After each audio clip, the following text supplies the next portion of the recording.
Welcome to part 2 in my mini-series on how to build a headless website with Umbraco.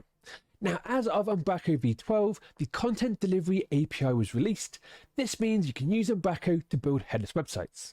Now, in part 1 of this series, I did a deep dive video on how to use the Content Delivery API and how to configure it. And in this very long video, we're going to be looking at how you can actually build a headless website with Umbraco, all the gotchas, all the caveats, and basically everything you need to know to build a basic blog site with a listing page, blog items, all that kind of good stuff. Now, because this is going to be about a 30 to 40 minute video, let's keep the intro short. The key things to point out is that my name is John, I'm an Umbraco MVP, and if you want to learn more about Umbraco, then I release a video every single Sunday, which will help you to become a better developer. Now, the second thing to point out is that all the code you're about to see is available in my headless sample site at GitHub, and all the instructions you're about to see in this video are also covered in the related tutorial below. The final thing to say is that I have written a book all about Umbraco.net core development, so if you're interested in that, again, link is below. And with that said and done, let's look at how we can build a headless website with Umbraco. The first thing that you're going to have to do is install a Next.js website. Now, I'm not going to go over a complete deep dive in this video, but let's just go over the basics. So first, make sure that you have Node installed. Second, you need to make sure that you have this thing called Create Next App installed. To install Create Next App, we can run this terminal command, so npm install -- global @ create -next -app. Now, this is a perfect time to remind you you can get access to all these commands from the related tutorial linked to below. After you've installed Create Next App, you can then build and create Next.js websites using this command. So npx create -next -app and then give your project a name. Now, running this command should launch some sort of installation wizard where you can configure how you want to create things. However, it is also possible to pass things in through the command line. So in this example, this flag here is going to add in TypeScript. Running those commands are brilliant because what will happen is you'll get a brand new blank vanilla Next.js website with all the references you need to get up and running quickly. Now, for some people, starting with a blank canvas doesn't really help. And that's the reason why Next.js also has the ability to install additional templates. So template starter kits, call them what you want. If you go over to the Next.js website, which is at vercel.com/templates, you can see that there's a bunch of stuff over here. So starter kits, blogs, e-commerce, all that kind of good stuff. Now, for this particular tutorial, I think the blog starter kit is probably going to be the most suited. So we can install this. And if we scroll down here, you can see that we've got the installation instructions, all that kind of good stuff. So going back to our commands here, you can see that we can install this template by doing a create -next -app. Then in order to install a template, we do -- example, then we give it a template name. And then finally, we can give it the name of the project or the app that I want to use. So I want to call this app blog -starter -app. And then running this command is going to install Next.js with all the blog starter pages, style sheets, and all that kind of good stuff. After Create App Next finishes, you should have some files which you can open up in Visual Studio. Now, the first thing when you get here is you'll probably want to do an npm install just to make sure you have all your packages. Now, in terms of Umbraco, the next thing that you really want to do is create yourself this .m file. So what we're going to do here is add in the bits and bobs that we'll need to call the Umbraco Content Delivery API. So opening this, you can see that I've added my data. And the three keys that we want to add is the Umbraco domain, the preview mode, so Umbraco_preview enabled, and then the API key. So in my last video, the Content Delivery API deep dive, again linked to below, I cover how you set all of these up in Umbraco. If you're new to headless website development, you might be wondering, why do I need these 3 environment variables? The answer is really simple. It's all to do with hosting and CI/CD setup. Now, let's say you want a production website, a staging environment, and you'll probably also need to have a complete new hosted site just for preview, which we'll get to later. Having these environment variables will be the easiest way for you to spin up these different types of environments. So dead simple, you'll be able to go into your hosting provider, change the environment variables without having to do code releases, and your life will be much easier. So with that stuff set up, the next thing to consider is the code required to call the content delivery API from our Next.js website. When it comes to getting your headless website to talk back to the content delivery API, at the time of recording, Umbraco is leaving everything up to you. Now, I've created many headless websites over the years, and one of the first things I look at when I'm picking which headless CMS system to use for a project is the SDK support. So, at the time of writing, Umbraco has no official NPM package that wraps the content delivery API or any iOS or Android SDKs either. This means that you're going to have to write all the code to talk to the content delivery API yourself. Now, because we need to talk to the content delivery API in multiple pages throughout our project, like pages, components, all that kind of stuff, this means it makes more sense to create one central location to add in all of this code. And for me, I've done that within this utils folder. So you can see within here, I've got two classes or two functions, whatever you want to call them. We've got a config manager and the Umbraco content delivery API. And first up, we're going to look at the config manager. So hopefully the contents of this function isn't too scary. So all it's really doing is getting our environment variables, loading them, putting them into local variables, and then returning an object. Now the reason why I do this is it prevents me having to do process.env all over my code base, so I can just do it in a single location. So if I need to update these names later on, it's going to be much easier. Now there is one single caveat to this function, and I've added a hack in it to make my local development machine work, and you don't want to add this hack into production, but let's go into it now. Now on line 4, you can see we've got this process.env node underscore TLS underscore reject underscore unauthorized equals 0. Now this hack is in place to make sure that my code, when I eventually call the content delivery API, works. So the issue is when you install Umbraco using .NET installer, it's going to ask you, do you want to use HTTPS? You're going to say yes, and it's going to automatically install a HTTPS or an SSL cert for you to work in development. Now, when you install Next.js, you're not going to have this luxury.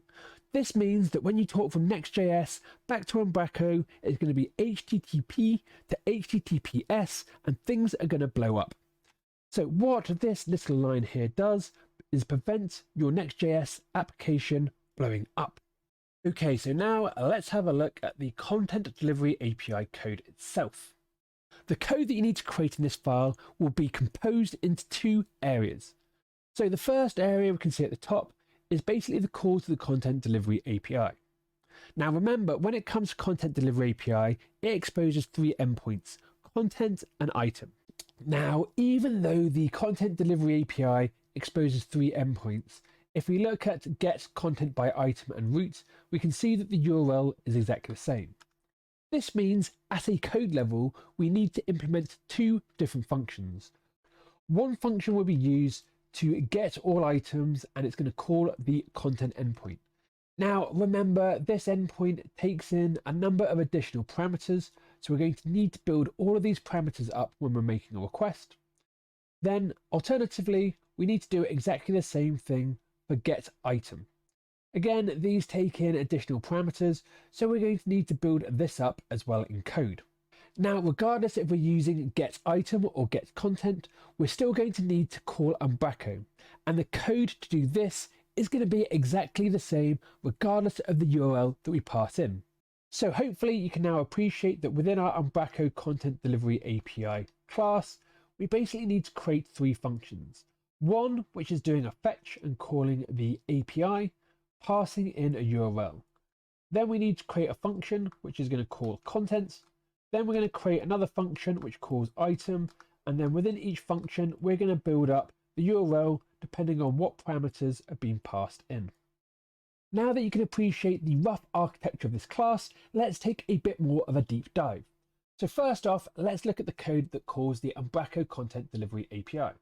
So first we've got a function, it's an async function. We're just using classic fetch and we're passing in this URL, and we'll get to that later. Now, in terms of this request, we want to set it as a GET request. And then the important part for this section is the headers. Now, if you saw my content delivery API deep dive, you'll know that if you go in app settings, not JSON, you can actually prevent the API from being public and you can lock it down. Now, when you lock it down, you can define an API key. So this is the key which we need to provide as a host header called API-key, or without this, we're going to get a 401 unauthenticated error. The second host header that you can see here is also equally important because this is going to define if the API is going to return published content or preview or draft content. So out of the box, by default, you're going to see published content only. However, by applying this preview header, by passing in either true or false, you can actually toggle that and get access to preview content as well. After we've successfully constructed our query, we can then call it. From here, we're going to get access to a response where we can access the returned JSON using .json. Then we can get our items, pass it back down into Next.js so we can use our data to start building web pages. We now know how to call the content delivery API from Next.js. Let's look at how we construct the two different endpoints. So we'll start off with the content endpoint. Remember, this is going to turn every single item within Umbraco. So I've called this function fetch items because I think it makes more sense. Now, for brevity, I'm not going to implement every single possible parameter that the content endpoint can support because there's too many bells and whistles.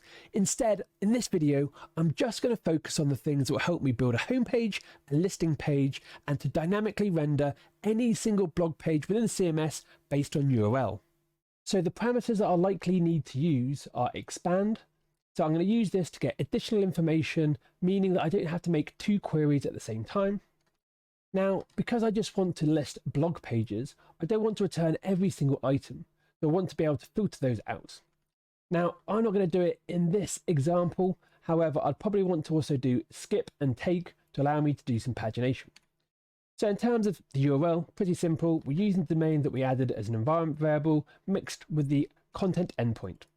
Now you can see that I've got this add expand and add filter. Now the code for this is what it is. I could probably make it a little bit better, but I've put it like this so it's hopefully easy for you to understand. Now at the end of content, you can see that I've got my little question mark here because we're going to add in these parameters as query string.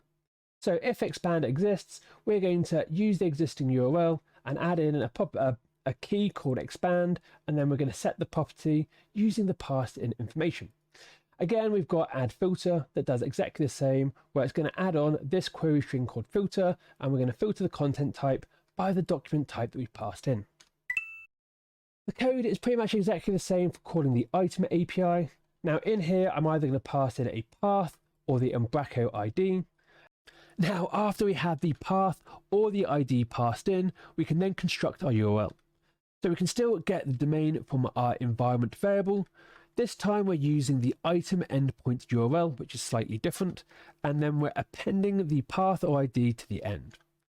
Now, this endpoint also has an additional parameter that you can use to configure it. So this is done via query string, so we'll need our little question mark. Now, the item endpoint also supports the expand parameter. And this is the reason why I added add expand as a function, because we can now share it between the item function and the items function. Then following this logic, we build up our URL. We then call the content delivery API, and off we go. We can easily get data. You should now have a good understanding about the code required to query the API. The next thing we need to do is start building some pages within our Next.js application that makes use of this code and renders our content from our CMS on web pages in our website.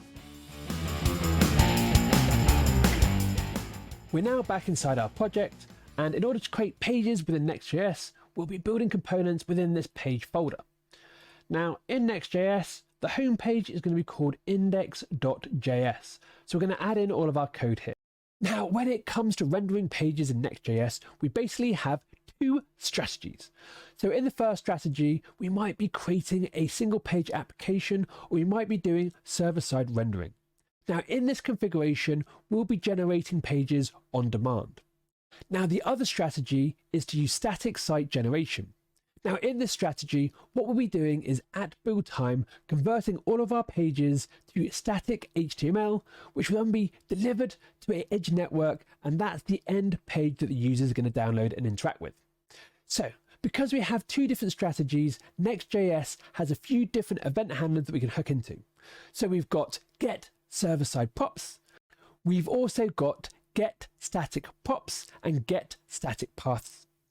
So for learning purposes, within this video, I'm going to use a mix and match of styles, and we're going to start off by using static site generation to render our home page.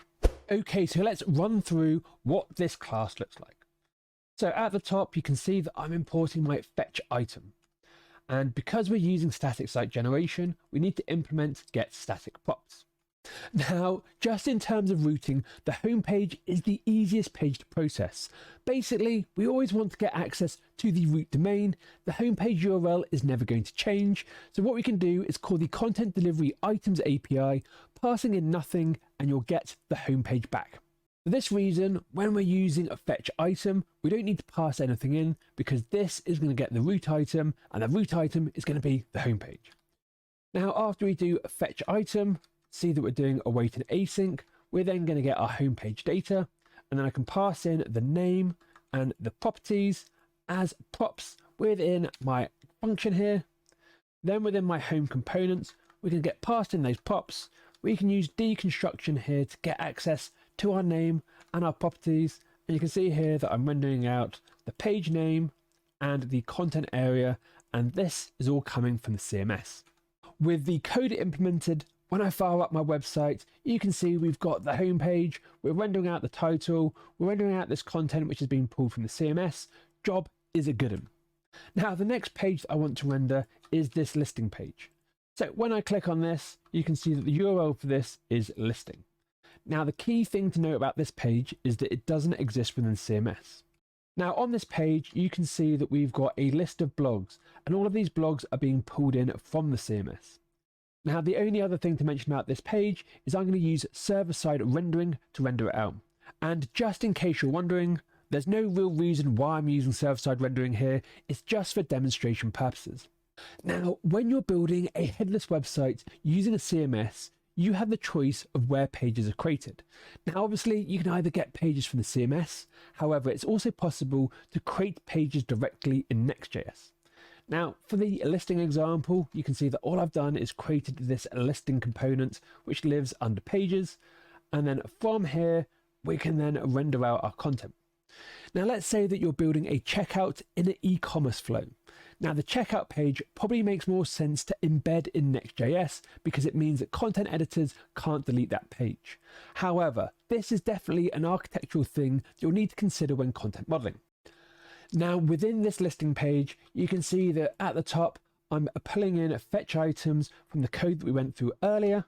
And then if we scroll down the bottom, you can see that this time, instead of using get static props, I'm using get server-side props. Now the code in here is pretty much exactly the same as the code we've looked at. So what I'm going to do is fetch items because I want to get all of our blog pages. So this is going to call the content API. Now, I don't want to return every single page with Umbraco. What I want to do is render out a list of all the blogs. And this is the reason why I'm adding in this filter parameter here. And just to be clear, blog references the document type alias that you created in the doc type builder when you created the page in the first place. Now, again, this is an await and an async function. We're going to get our list of blog pages. So this is going to be an array of pages. Then we can just pass that as props into our components. And then with our main listing component, we can access our props. Then within our HTML, all we need to do is get that array of blog pages, use a map or whatever you want to do, iterate through it. And then from here, you can see that we're rendering out the name and then we're creating a link to that blog page. So in order to get access to the URL, we can do root.path. And from here, we can also get the name or that kind of stuff. Another thing which might be worth pointing out for people new to Next.js is that Next.js comes with its own component to deal with hrefs, anchors, links, whatever you want to call it. So in order to use the next link component in your code, first at the top, import it from next link. Then you just define the link element. Within it, you just need to define the href, and this needs to be the URL that you want the link to point to. And then within your link tags, all you need to do is add in the text that you want to appear as your link.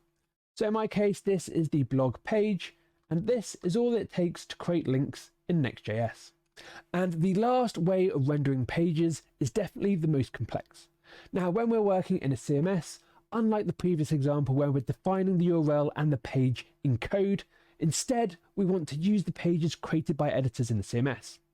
Now, one of the issues with creating or rendering pages from the CMS is that we have to deal with dynamic URLs. So any Tom, Dick, or Harry can come in here, create blog 8, render it all out, and then publish them. And in the front end, I have no idea about what this URL structure is. Now, because of this dynamic nature, within Next.js itself, you'll need to create a dynamic route. So with my blog page here, you define dynamic routes in Next.js by putting the brackets around it.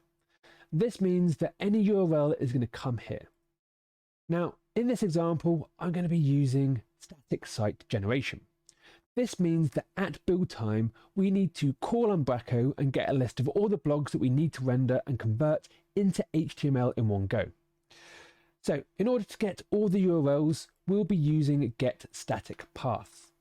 Now within getStaticPath, you need to basically call Umbraco using the content API, and then from there, we need to get a list of all the URLs that we want to render as pages. So hopefully you should be familiar with this code. We're using fetch items, which under the hood is calling the content endpoint from the content delivery API, and then we want to filter the results by a blog type only. This call to fetch items is then going to return us an array of all the blog pages we want to render. Then from here, we want to filter that list out so we just get the URLs for each page. We then pass this list of URLs as a prop called paths. Now in the background, what will happen is Next.js is going to take that array, and then for each item in that array, it's then going to recall the component. And this is the reason why you also need to implement getStaticProps. So for getStaticProps, we can access our paths using params, and then we can just fetch the data about our blog page. After we get access to the page data, we pass it as props, and then within our components, we can access our props and render everything exactly the same. So the thing that I want to reiterate here is that when you're dealing with dynamic pages from a CMS, you'll need to use dynamic routes in Next.js. And we do that using the square bracket syntax around the file name. Now, when it comes to this pages folder, don't forget that you can add folders in here. And then adding folders will allow you to split things up, because it's probably a bad idea to try and have two dynamic routing pages within the same directory. We've definitely covered a lot in this section, and don't worry if you don't get your head around everything all in the first pass. It took me a few websites to get everything down. Now let's just recap. So remember, we have our homepage. Homepage is easy to deal with because the URL doesn't change, and you can pass in an empty element into the items endpoint. Then it's also possible to define pages in Next.js. So this listing page doesn't exist in Umbraco. You can see nothing there. However, using the getStaticProps or getServer-side rendered prop, whichever one I used, we can add in our code to Umbraco to render out CMS data. Now finally, if we want to deal with CMS content that deals with dynamic URLs, then we'll have to use the dynamic route in Next.js. Now for this example, blog 1, you can see that I've got my content area and my image. Now if I go to my properties, you can see that my segment name is blog 1. So what's happening within this listing page is that you can see down the bottom here that we're rendering out a link to this segment. Then what's happening is that Next.js is getting this segment. We're then passing this using the item array back to Umbraco. It's then returning us information about blog 1 and job is a good 'un. So that covers the majority of things that you need to know in order to be able to render pages in a headless website, whether it be React, Next.js, Gatsby, whatever. Now there are still a few hidden gotchas along the way, and that's around rendering data. And in particular, we're thinking about images and rich text. We're going to start off by thinking about images. So we're back inside Umbraco. I've got my blog document type open, and you can see that I've added in an image media picker. Now, if I look at this and I do edit settings, you can see that I've only configured this property to allow one image to be added. If I go to the content tab, you can see that I've added in an image here. Now, when it comes to rendering images with Next.js, just like the link component, there's also an image component. So as you'll see from the documentation, we can do import image from next image, and off we go. So in order to implement this image component in your code base, you'll need to import image from next image. Then you'll need to declare your image, and it's got 4 mandatory properties. So we've got the source, alt, width, and height. And if you don't supply this, we've got an issue. Now we'll come back to how we render Umbraco images in a minute. However, just using this code, what do you think? Do you think when we run the site, it's just going to render as expected? As you could have probably guessed, yep, it wasn't going to render. We've got an error. Now the first error that you're going to encounter is this hostname error. And this is really simple. So basically, we're in Next.js. We're trying to get an image which is located in the CMS. This means that the domains from our Next.js website and our CMS is going to be different, and by default, Next.js doesn't allow this. Now, obviously, as you'd expect, it is definitely possible to render images hosted in external domains within a Next.js project.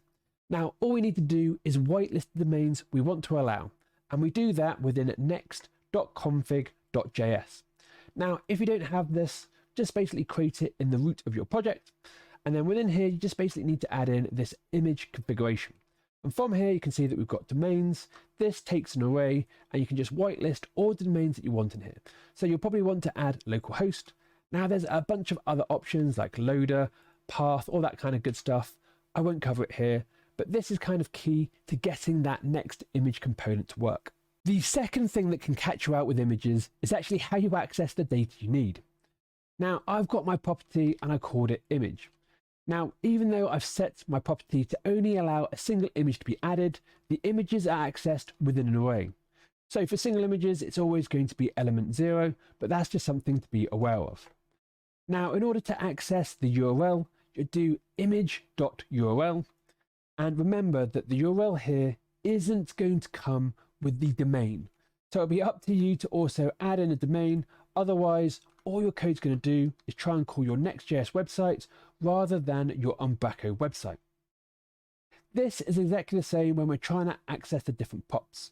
Remember that it's going to be in the first element in an array, because it's very easy just to write code like this and then wonder why nothing's returning, and you have to do a bunch of console.logs to figure it all out. So remember, when you're using images, use an array. Now that we've done all of that config, let's bask in the beautiness of our image. Yep, things are still not working. So let's go back to our code and see what's wrong now. The first thing to point out about this new issue is that this is a development issue. Remember, we're still on localhost, we're still talking to different domains, we're still calling between HTTP and HTTPS, there's a lot going on. Now, if you do have issues with the image component, it does have loads of additional pops to configure it. However, one really useful one to know about is this unoptimized equals true. Now, when this flag is set, basically the image is just going to serve the underlining image that we're passing in here as is. So there's going to be no responsiveness, no performance benefits whatsoever, and adding in this line will now render our image. However, it's probably worth pointing out that if you're doing this and using an optimized image, then you're probably better off just using the classic image tag. So as you can see above, we've just got a classic image, we're setting the source, alt tag, all that kind of good stuff. So the benefit of using the classic image tag is that you don't need to worry about required properties. You don't need to worry about next.config.js to whitelist things. You don't need to worry about maybe toggling on optimized and unoptimized on different environments. It will just work as you expect it to. And this is something that you'll need to think about when you're building a production website. Do you want performance or do you want ease of use? Now that we have that unoptimized flag set to true, we've also got our classic image tag. When we go back to our blog page, you can see that we've got 2 images rendering out and everything is beautiful. So this pretty much sums up everything you need to be aware of when you work with images and headless and the content delivery API. Now, the final thing to cover in this video is rich text, because when we're trying to render different text with HTML, we have a few options that you also need to be aware of. We're now back inside Umbraco and I've opened up my homepage document type. And you can see down the bottom here, I've created a new property and it's called rich text. Now, rich text is of type rich text editor. And if we go into the content tab, you can see that I've got some content in there. So this is a rich text area and I put in an image.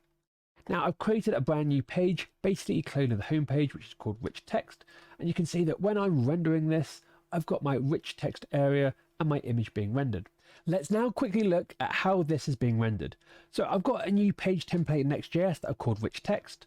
Now in it, I'm doing static site generation. I'm getting information about the home page by using fetch item, passing it in as props. Now, in order to access rich text, you can see that I've got properties and I do .rich text. And then in order to access the HTML, I have to do .markup. Now, one thing about this is that it's going to return HTML. So in order to render the HTML on page, I have to do dangerously set inner HTML. Well, that's one way of doing it at least. Now, for those of you who are new to React, you might be wondering why we need this in the first place and why it might be a security hazard. Let's quickly show you. So if I just try to render this property as is, and we go back to our page, you'll see now that instead of my HTML, we're just rendering out text with the HTML in it. So adding back our dangerously set HTML, we're now going to get some beautiful rich text formatted goodness. As you can now hopefully appreciate, the reason why dangerously set inner HTML is kind of frowned upon is because any HTML that you pass into it will be rendered directly in your app, and that could be considered a security issue. Now, the other issue with this code is that what happens if you wanted to call that property from a mobile app? I want to render that data in a screen and I don't want HTML. Now, one of the benefits of using headless is that content could be shared across different channels, website, API, servers, whatever it might be. Now, because we might want our data in a different format, Content Delivery API also has the capability of returning JSON instead of HTML whenever we request it. So let's look at how we do that. We're now in my Umbraco project in Visual Studio, and you'll need to open up your app settings.json, and from here, find your Umbraco CMS Delivery API settings. Now what you want to do is add in a new setting, and it's called rich text output as JSON, and you want to set this to true. After doing this, we'll then need to reboot our server. Now that our server's rebooted, I'm now trying to refresh this rich text page and no content is being displayed whatsoever, so we can tell that the format's changed somehow. To demonstrate how the data has changed, I've called the item endpoint and I've jumped into Postman, so we've got the homepage response here. Now, right here on line 31, you can see the response to the rich text. And you can see that we've got a tag, an attribute, and then elements. Now, if I scroll down, you can see I've got a p tag, I've got some sort of strong tag, and then the text is actually 3 nested layers deep underneath this first item in elements.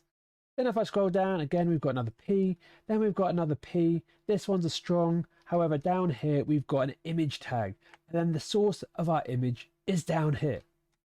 Switching back to our rich text component, I've created a function to parse that JSON. And you can see that it's a very nested, tangled web of disgusting code smelliness going on here. So I've got my rich text elements. So mirroring this back to Postman, you can see that I'm getting my elements. Then within elements, I've got sub elements, which is this Y elements here. Then within here, I've got further elements. So you can see I've got a text tag. And then things are equally as complicated because way down here, I've also got attributes and source. Now, just for comparison, I've switched the API back to HTML mode. You can now see that I've got rich text. I don't have that elements pop. Instead, I've got markup and everything's in this one single markup property, which is much easier to deal with. So before we wrap up, I'll quickly show you how I'm rendering out that property. I've uncommented dangerously set in HTML. I'm calling that mad function that I've created to get my components, and I'm rendering it out here. So this hopefully highlights that when you're building a website, returning everything from the content delivery API as HTML is going to be much easier. However, as you've seen, it's a very nested, tangled data structure, which is a bit of a pain to parse. If this JSON structure all seems and feels a bit weird to you and you're new to headless CMS, then don't worry, because this is actually how the majority of other headless CMS vendors return rich content. The only real difference with Umbraco is that because it's still so new, there are no officially supported front-end packages. So on the screen, you can see a rival headless CMS vendor. They provide something which is called the Rich Text React Render. And this basically allows you to pass in that JSON object and you can work with it as a component in React. Now for me, this is an essential part of any headless CMS, and I'd expect that Umbraco is going to have one sooner rather than later, either an official one or a community developed one, because the Umbraco community is top notch. However, it's just something to be aware of if you want to use headless and JSON with Umbraco. You're going to have to be doing a lot of parsing yourself, so be warned. Whew! I did warn you, that was a deep dive session. Now, if I'm honest, creating two 30-minute videos week after week with a job and a baby was not easy, so I'm really hoping that people got value from this video, because the last 2 weeks have been crazy. Now, we have got to the end of the video, so if you haven't already, don't forget to click on subscribe, buy the book, hit like, because honestly, the last 2 weeks have been a bit crazy and I need some help. Now again, this is part 2 in my mini series. There's a link on screen right now if you want to check out part 1, so click on that. Otherwise, until next Sunday, have a great day and happy coding.